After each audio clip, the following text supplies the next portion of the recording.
as capitanias não seriam todas traçadas no sentido horizontal.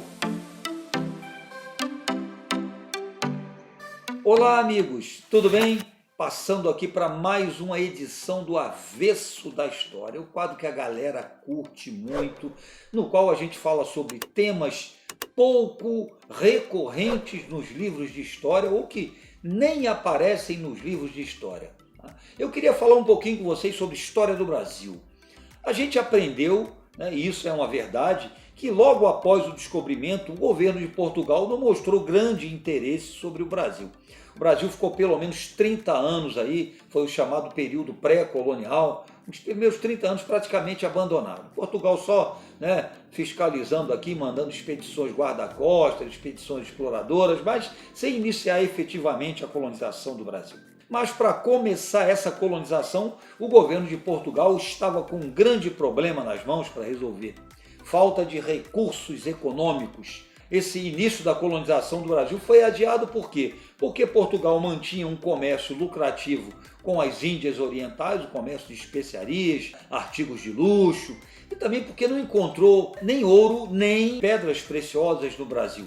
Então isso aí deixou o Brasil meio largado. Mas chegou um momento em que teve que iniciar a colonização do Brasil, mas não tinha, conforme eu disse, recursos. A solução foi criar o chamado sistema de capitanias hereditárias, que você já deve ter ouvido falar naturalmente, lá nas suas aulas no ensino fundamental, no ensino médio. O que foi o sistema de capitanias hereditárias?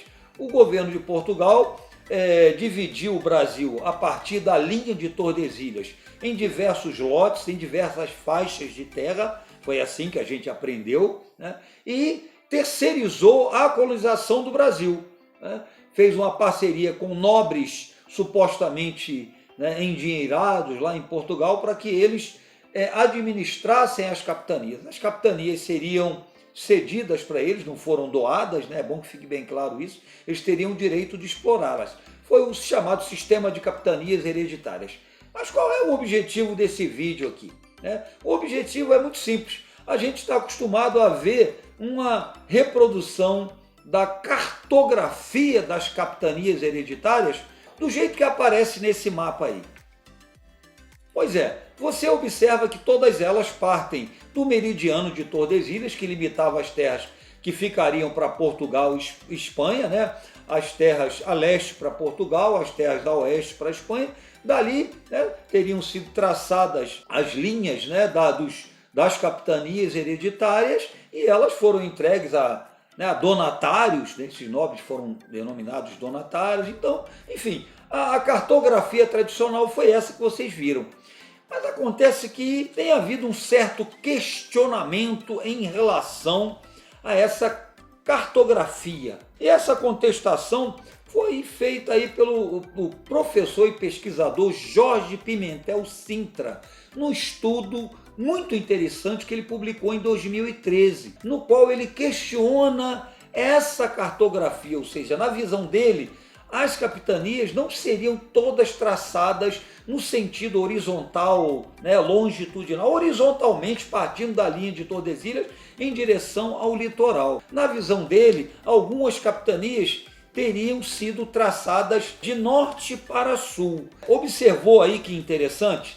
Qual foi a base que o pesquisador usou para simular este mapa aí com uma cartografia diferente das capitanias hereditárias?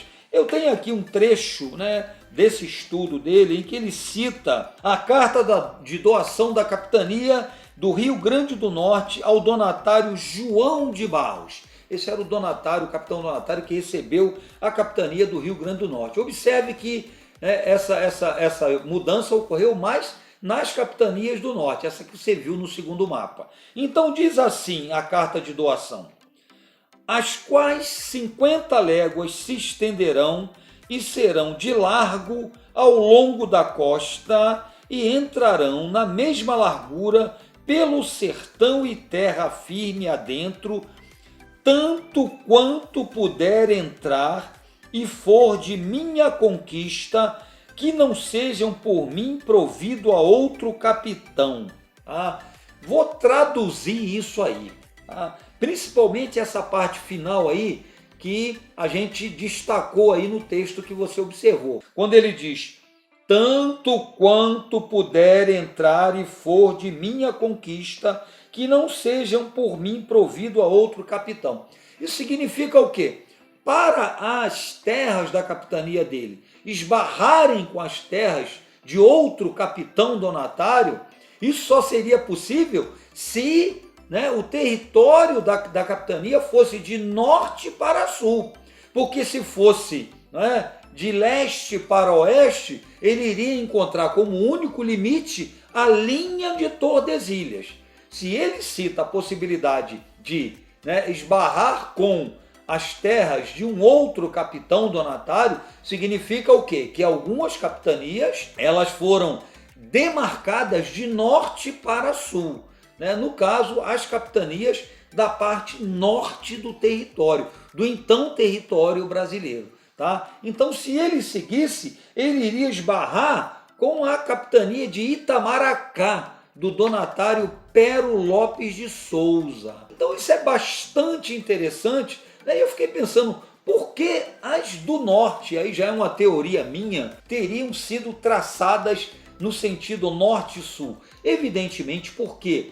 Porque todas elas tinham 60 léguas de largura. Tá? Então, evidentemente, as do norte ficariam muito extensas, né? Porque a parte maior do território brasileiro, evidentemente, está ao norte, em termos, né, longitudinais. Tá?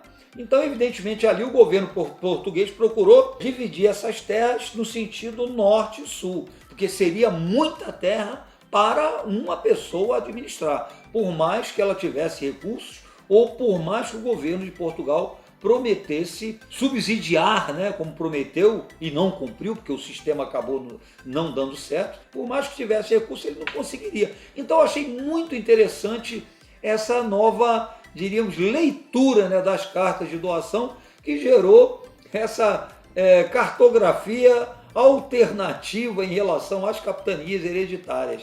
Tá? Então eu achei muito interessante compartilhar isso com vocês. É claro que a coisa ainda carece de muito estudo, mas de qualquer forma é um assunto digno de aparecer no avesso da história. É ou não é? E aí, curtiu o vídeo? Se curtiu, deixa aí seu comentário, tá? Não deixe de se inscrever, de compartilhar com seus amigos.